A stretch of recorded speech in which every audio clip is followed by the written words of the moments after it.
811. Professor Paul Kangor, how are you, sir? Grove City University, welcome back. Hey, Mark, good to be back. Thanks. All right, listen, we have this article today, Politico, pointing out that this Russian woman is akin to Alger Hiss. Now, this can't be true, can it? No, I'll tell you, that one really floored me. I mean, it just shows, like you and I were talking about the other day, how people on the left have just gone to hysterical proportions on this. And, I mean, for one thing, I don't even know where to start on this, but first of all, Alger Hiss was an American working for the government, working for the State Department, among other things, and this woman's not an American, right? I mean, she's a Russian. But to give you just one idea, kind of for starters, what Hiss was doing and how this is in no way comparable. I mean, Hiss in the 1930s, and this is what the Hiss-Whittaker-Chambers case became all about. That was a case that went from about 1948 to 1950. But Hiss was a government official. He illegally took classified files from his State Department office.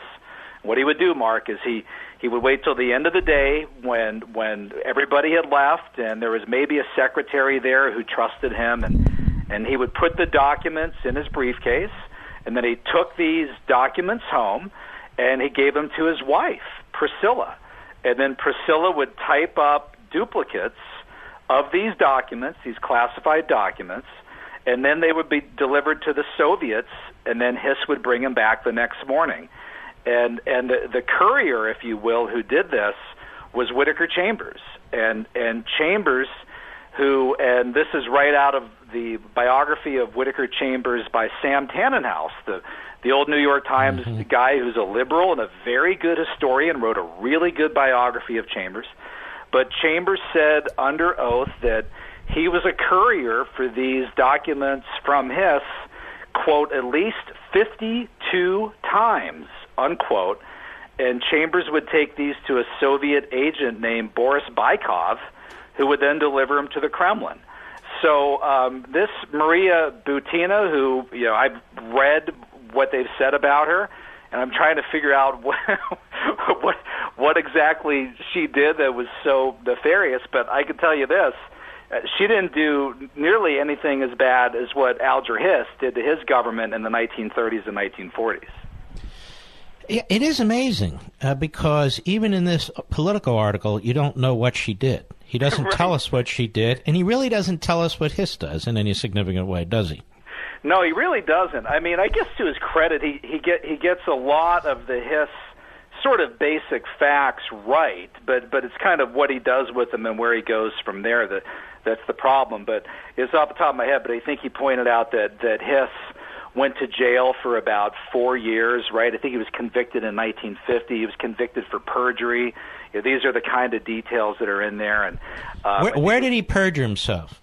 He perjured himself before a jury, a grand jury, and that's in fact what he went to prison for.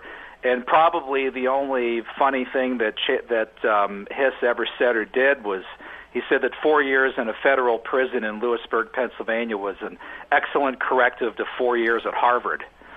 So, but here's the thing. Hiss was defended almost right to the end by many Democrats and leftists and newspapers in this country.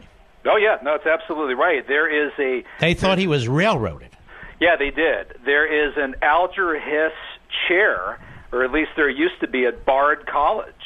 I mean, Alger Hiss has been defended by the left from the very beginning, 1940, for decades, and I think it was the late Arthur Schlesinger who was a man on the left, but the so-called, pretty honest liberal, and he even said something to the effect of, "Well, we and all of Alger's friends knew that he was guilty, but we remained his friends anyway." But even then, there's a lot of people on the left that absolutely refuse to admit that he was even guilty. And the New York Times, Washington Post, and others, they tried to downplay what Hiss did at Yalta, suggesting that he was a, quote, mere note-taker, a glorified office boy was one of the phrases that Who was Let me give you a few names. Harry Dexter White, Yeah, Lachlan Kerry, Frank Coe. Who are all these people? Yeah, these were among the many Soviet agents or agents of influence, closet CPUSA members, although Harry Dexter White actually wasn't a Communist Party USA member. And in fact, a real difficult problem with a lot of this, Mark, is trying to separate a Soviet spy from a CPUSA member to an agent of influence. And sometimes the worst thing that you could get would be somebody who would stand before the House Committee on Un-American Activities and truthfully say, no, I'm not a member of a Communist Party, and I never have been, because a lot of those guys didn't join the party because they didn't want to take direct orders from Moscow, and they could help Moscow more as a non-party member. So who was Harry Dexter White? So Harry Dexter White was in the Treasury Department.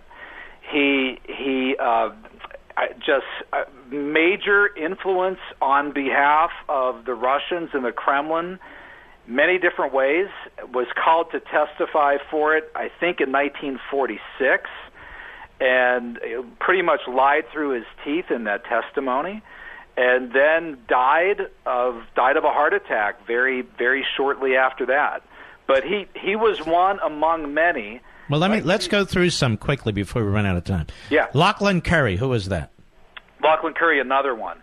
Probably the very worst that I think nobody would dispute today of high-level FDR officials who caused serious problems. Lachlan Curry, Harry Dexter White would be at the top of the list. They were higher ranking than Alger Hiss. Then there was people like Harold Glasser, Lee Pressman, Harry Hopkins. Harry Hopkins is controversial. The Herb Romerstein of the Venona Papers, who died a few years ago, I think you and I both knew him, and he's convinced that Harry Hopkins, who was the single closest aide to both FDR and Eleanor Roosevelt. I mean, the guy actually lived in the White House. But Romerstein is convinced that Harry Hopkins was Agent 19 in the Venona Papers, and some people dispute that. They say, well, he wasn't a spy, but he was definitely a dupe and a useful. But I want the audience to understand that when they're talking about Trump collusion with Russia, and the best they can do is a phony FISA warrant against Carter Page. And maybe there was a meeting with a woman who was pushing to change the Maginski Act. Or this woman, Butina, whatever the hell she did. It doesn't come anywhere close to what was going on in Franklin Roosevelt's administration, which was over the top with these people. Yeah, well, that's exactly right. And to give you an example of this, what exactly Alger Hiss did at Yalta, I mean, Alger Hiss, the spy that we're talking about, was actually at Yalta. And that was the February 1945 final conference that FDR participated in, where they sold out not only Eastern Europe, Poland, but other parts of the globe. And we now have this documentation. This is directly from Edward Stettinius, who was FDR's Secretary of State at the time, actually Secretary of State at the time of Yalta. And this is Stettinius's papers are now at the University of Virginia. Liberal historians, if they really wanted to, could go down there and look through these. Stan Evans and Herb Romerstein and others actually did look through it. But they had all through Stettinius's papers when he's talking about Yalta, quote, Alger Hiss can fill in the background, unquote. This is on German assigning a German occupation zone to France. Another, see Alger Hiss about this. A third, see Alger and we'll discuss this again. Fourth, Hiss would remember, consult him. 5, see Alger Hiss again. 6, see Alger Hiss about this. 7, quote, Alger Hiss can fill in important background on that, unquote. So that all kind of goes beyond the whole issue of glorified office boy or note taker at Yalta. And it also certainly shows that I don't know what Mariaa Butina did, or actually I know what they're saying that she did. It nowhere even begins to compare to what people like Alger Hiss was doing. And very